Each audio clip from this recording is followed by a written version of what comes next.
Okay, I'm back. So, yeah, as long as I keep the 15-minute thing in mind, then I should be okay with these recordings. So, but they did change the dungeon system and the save system in this game. So, with the dungeons, you don't have any dungeons that are longer than 2 levels. And with the save system, it does allow you to save within a dungeon. So, those are nice features to have.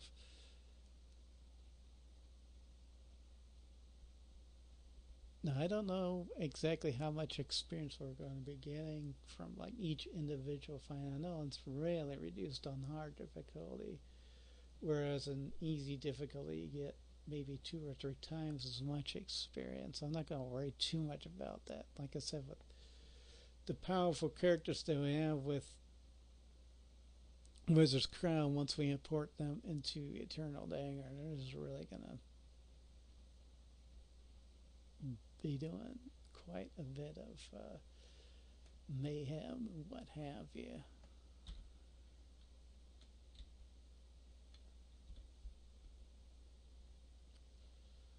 Look, it carried. Nice.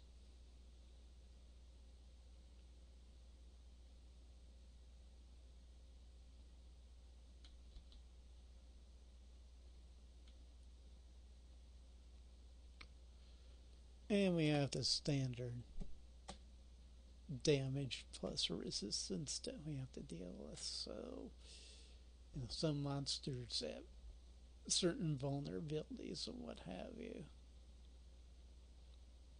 In fact, there is at least. Oh, I almost forgot about that.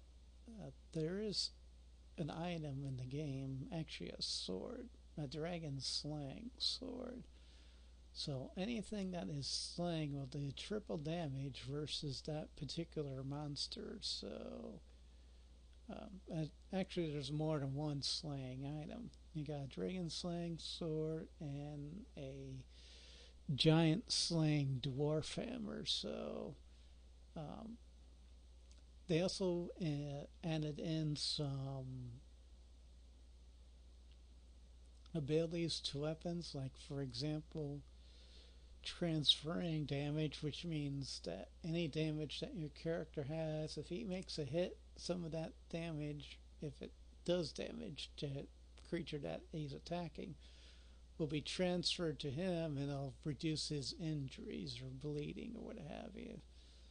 In fact, if he gets enough hits, it'll actually increase his maximum life up some points. So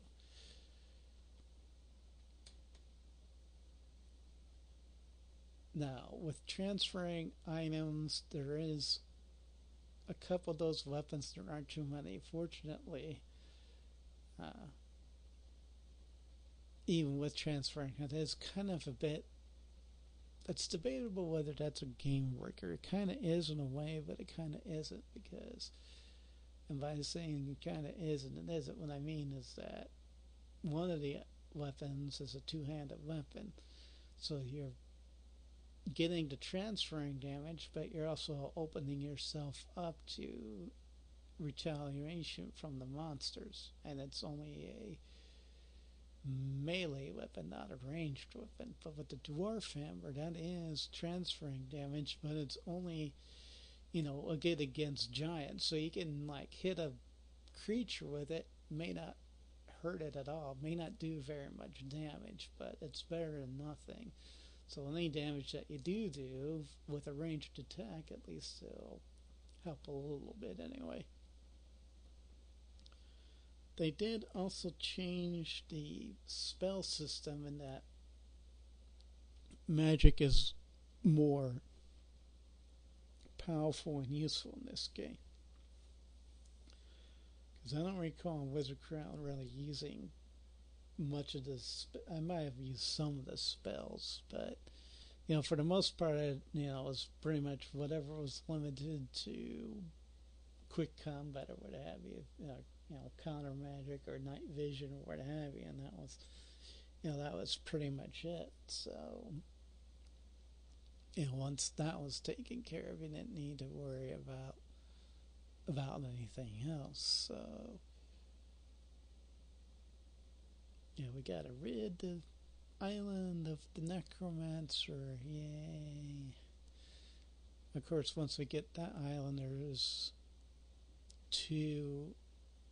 actually 3 land masses. Now, one of the land masses that you can travel to is the dwarf lands, and they have a tendency to be greedy. If they attack my party, they are all going to die. There is no negotiation possible, because I will want to hunt them all down and kill them, with the exception of one dwarf group. But if they attack us, they're all toast. We'll see if that happens or not. But anyway.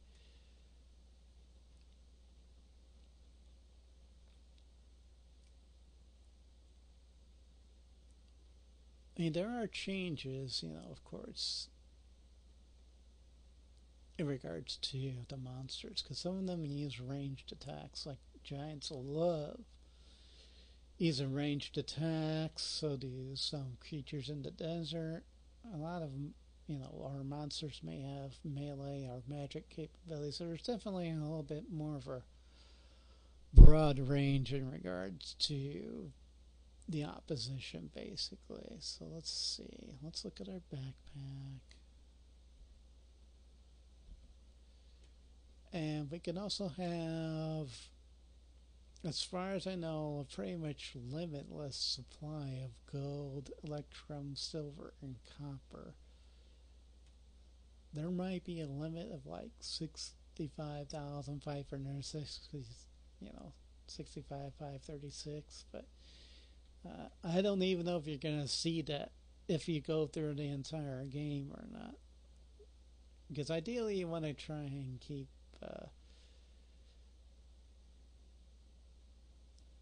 your coins within a manageable amount, basically. Of course, we won't be able to do that on the first island, so we'll just be accumulating coins at a ridiculous pace. We won't be able to sell items until the necromancer's dead. So, our backpack will be filled up, or, personal inventories on the front side might fill up. I'm not entirely sure of that. Of course, we'll get items that will allow us to cast specific spells. So, of course, in regards to that, regeneration items are what are going to help our party quite a bit. So if there's anything that casts regeneration, like a wand or a staff or even a weapon for that matter, we want to try and use it so that, use it when necessary. Use it so that, if a character gets really hurt, we can take care of that situation with like a regeneration and save some karma. So saving karma is important, especially on the dwarf island, because they charge ridiculous amounts of gold for even simple services. So anyway,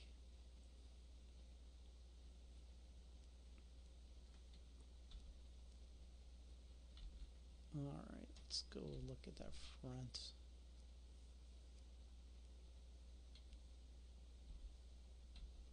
Two fighters, 3 fighters,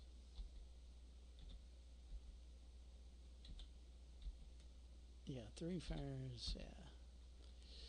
I think pure fighters are kind of a bad idea, at least in this game. You, again, like I mentioned earlier, ideally want multiple professions. So, alright. Experience, that could go up to 250. Fatigue, I think, can also go up to 250.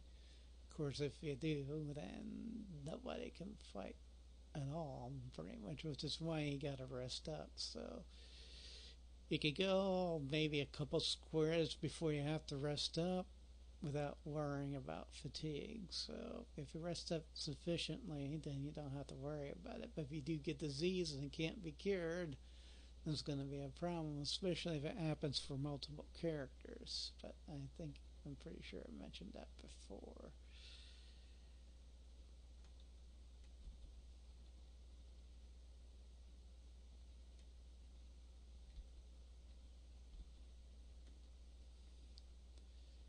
Yeah, they could have dropped them like a couple dexterity points, like